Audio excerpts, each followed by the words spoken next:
आप सभी को जय मसीह की। मैं एक बार फिर से प्रभु की उपस्थिति में आज की सुबह आपका स्वागत करता हूँ। मैं परमेश्वर का धन्यवाद करता हूँ कि आज प्रभु ने एक नया प्रकाशन मुझे दिया कि मैं आप लोगों तक बांट सकूँ। आज हम उस प्रकाशन की ओर, उस वचन की ओर आज हम देखेंगे। आज परमेश्वर ने एक बात मुझे बताया कि परमेश्वर जो है एक अद्भुत रचनाकार है। मैंने परमेश्वर से पूछा, प्रभु इस विषय से मैं क्या समझूं, किस तरह से मैं वचन तैयार करूं।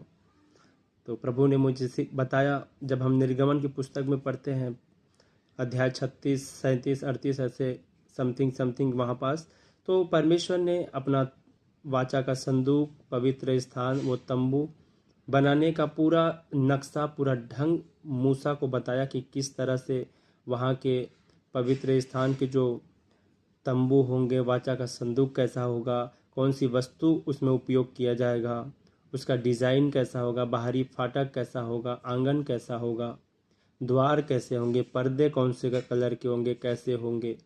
यहाँ तक कि एक एक चीज़ें परमेश्वर ने बताया कि पवित्र स्थान की जितनी भी वस्तुएं हैं वो कौन सी चीज़ों के माध्यम से, कौन से वस्तु के माध्यम से उनको बनाया जाएगा, कहाँ पास क्या उपयोग किया जाएगा, कहाँ पास सोना, कहाँ पास चांदी, कहाँ पास पीतल, सारी चीज़ें परमेश्वर ने एक चीज़ परमेश्वर ने मूसा को बताया कि किस तरह उसका डिजाइन होगा, कितना उसका साइज होगा, कितने हाथ चौड़ाई होगी, कितने हाथ लंबाई होगी।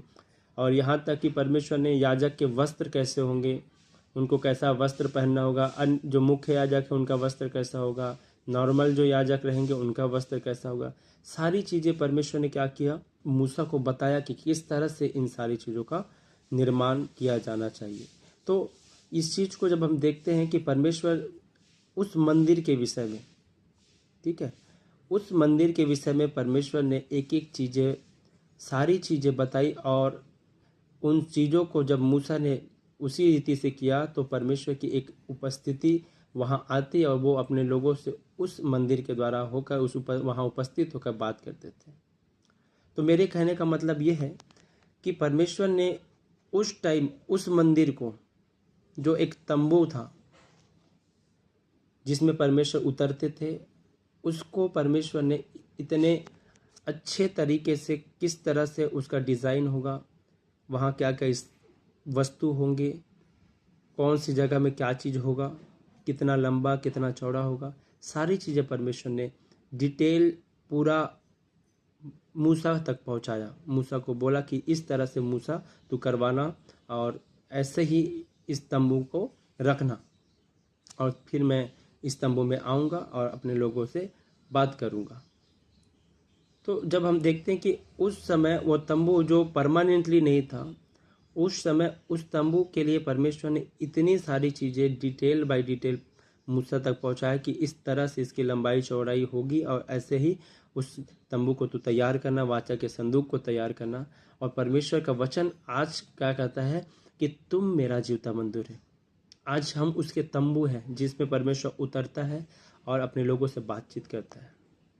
और आज जब हम उसका मंदिर है तो सोचो वो हमको किस तरह से बनाएगा, कैसा हमारी भव्यता कैसी होगी, वो कितना अद्भुत बनाएगा, कितना शानदार बनाएगा, हम सोच भी नहीं सकते, हमारी कल्पना भी नहीं है, हमारे जो चित्त में नहीं आया ऐसा वो हमको बनाएगा। क्योंकि वो खुद आप उस मंदिर में वास करेगा। तो उस मंदिर में जिसमें वो वास करेगा, तो सोचो वो किस तरह से उस मंदिर को डिज़ाइन देगा, कितनी लंबाई, कितनी चौड़ाई, कितनी ऊंचाई होगी, जो हमारी कल्पना से बाहर होगा। हालेलुया। कहने का मतलब है कि उस मंदिर की जैसे भव्यता थी, वैसे ही जब हम आज उसके मंदिर है, तो हमारी, जब वो हमको बनाएगा तो हमारी भव्यता क्या होगी, हम सोच भी नहीं सकते।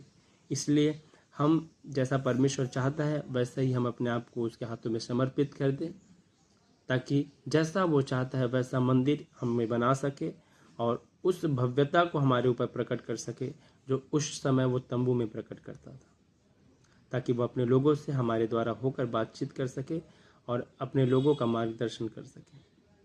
ये परमेश्वर का वचन है और इस वचन से हम सभी को आशीष मिले। हमें सबको जय मसीह की।